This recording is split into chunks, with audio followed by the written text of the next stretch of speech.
I'll admit, I was skeptical. I never thought we would be here, but here we are, in a world where the latest standard Magic the Gathering release is absolutely carrying the secondary market. Well, okay, carrying might be a little bit strong, but everyone assumed that following Modern Horizons 3, we could see some wallet fatigue. The EV of the Play Booster Box when it comes to Bloomburrow was not going to be that good, and the Collector Booster Box, there's no serialized cards. What are we doing? Well, here we are, where this is one of the strongest products we have seen in some time. And no, it's not only for the normal reasons. I want to talk about the Bloomburrow market as a whole. Do a quick overview. I want to talk about some hidden reasons why I think this set is so valuable now, and spoiler alert, definitely in the future. And then I want to talk about what's next, the next standard Magic release, what it has to do to live up to the hype, and most importantly, the gap that comes in between the two. All right, as you know, tons to cover today, so let's break it all down. I think it's safe to say we thought Bloomburrow was going to be a good set.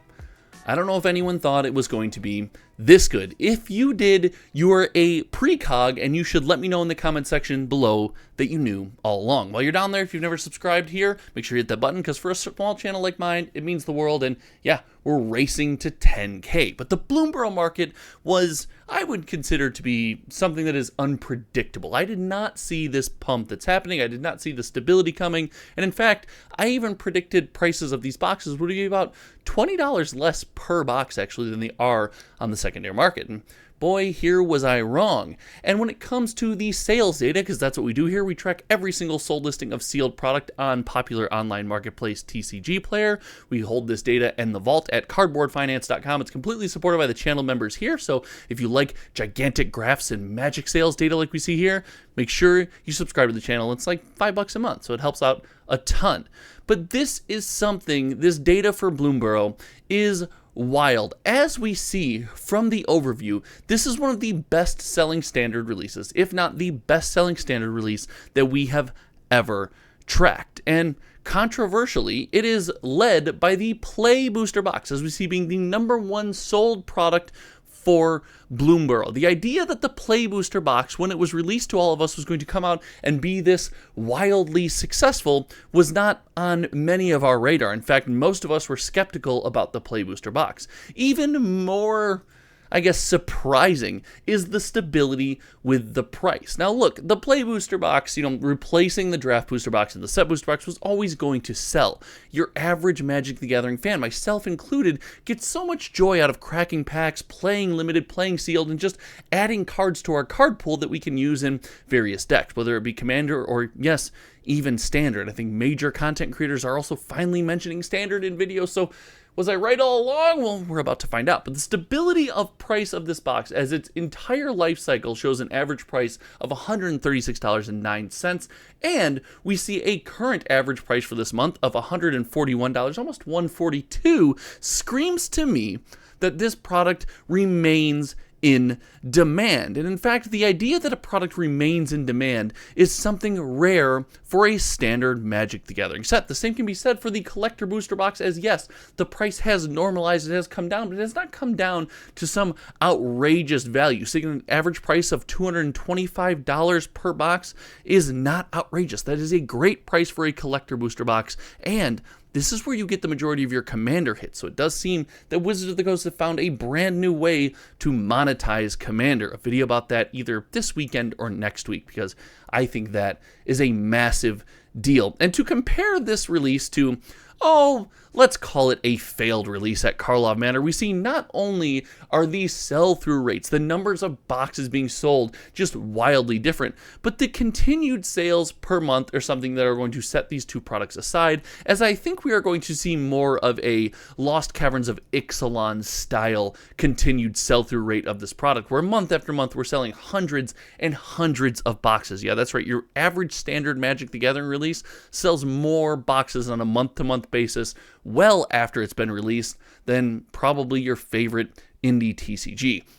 But it's not just about the real or the normal reasons why this product is so valuable. We always talk on this channel, and we've talked before, about the value of cards in the box. Wizards of the Coast bringing back collectability. Wizards of the Coast trying to add value to your cards in playability by bringing back Standard and giving you a reason to open these products.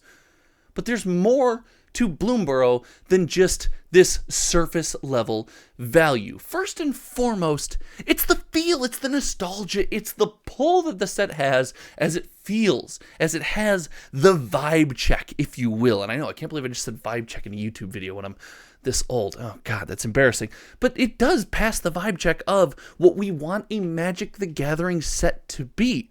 It's creature combat. It's back and forth interaction. It pulls us into storylines and tiny cute critters and fierce battles. It has all of the things we want in a Magic the Gathering set. And for this reason, there is an emotional value that people like you and I that spent our hard-earned money on this product apply to this box. I will say it until I'm blue in the face. That matters. It keeps us coming back, and we keep coming back. We get price stability like we see on the secondary market. We have price stability.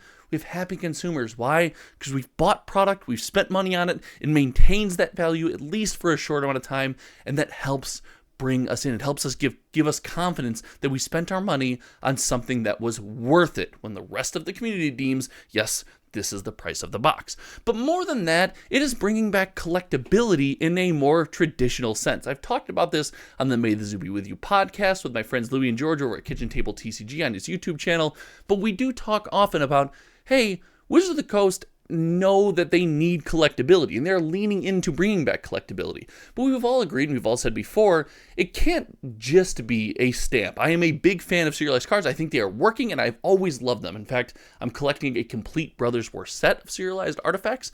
I love the subset. I love the idea of a limited card, something to chase in Magic the Gathering.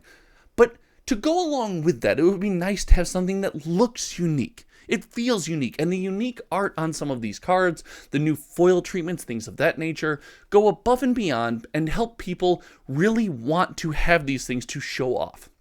I don't know if this is a hot take, but you feel cool when you put down a Magic the Gathering card that looks special, that looks different from other people's cards. Secret Lair is a wildly successful program, and whether you agree with how they do it or don't, it sells, and people love it, and love it because it's something special. It's out of the ordinary. It stands out.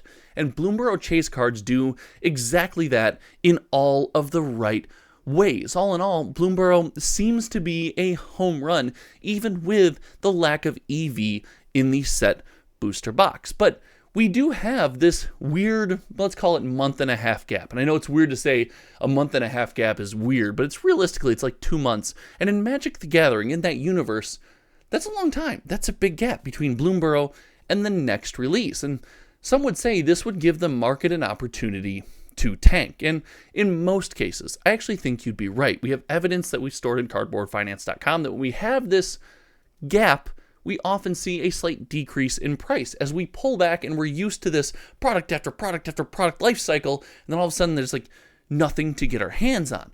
But all of those factors that we just explained, just talked about with Bloomburrow, should help us continue to come back during this big, massive gap. I know it's like 2 months, but like in that gap that has mattered in the past, it's going to help us come back, give us a reason to keep cracking boxes, and yeah, provide some of that stability that we all yearn for. And because of that, Duskmourn's going to have a lot to live up to. People are going to remember Bloomburrow fondly. They're going to want to go back to the well. And because of this, their excitement for Magic the Gathering, we're going to be excited for the next release. You know, success begets success, or whatever the saying is. When we are happy, when we're involved and in on a set, we then are excited for the next set. It actually is a little bit harder to get up for the next set when the last set was kind of a stinker. And I think MH3's success and how good that set was probably had a lot to do with, you know, oh man, we're riding this high, we're very happy, we're even more happy about this product, and it's cheaper, like, boom, we are all in, baby. So I really do believe Duskmourn has a big opportunity to live up to, and I think I'm going to do a little prediction here. If you're still here and you heard the prediction, don't say it in the comments, but say that you were here and you heard it. I think Duskmourn could come out, see a great release from the hype, and then see a rapid price normalization as things come down and maybe a teeny bit of a crash. I don't know if we're going to see Magic product crash again for some time. We will again, just I think we're doing okay for right now. But because it might not live up to the hype, it's got a lot to live up for. It's got a lot of that emotional need and depth to live up to, and I really hope the set can deliver. In fact, it's going to have some wild collectability and some cool brand new like frames and border treatments that I'm really excited to see and lay my eyes on. But let me know what you think. Is the Bloomburrow secondary market just going crazy for no reason? Do I have some points? Do you agree with why Bloomburrow is doing so well? Or is there some other secret sauce that I haven't thought of yet? Let me know in the comments section below. And like I said before, I appreciate everything you guys do around here, whether it's hitting the like button, sharing the video with a friend or on a social media page, whatever it might be. It means the world to me. Again, being a small channel in a gigantic space, it's hard to build a consistent audience, and you guys are always showing up, always checking out videos, so thank you so much, and until next time, you guys know me, my name is Josh, and we'll see you around. All right, goodbye.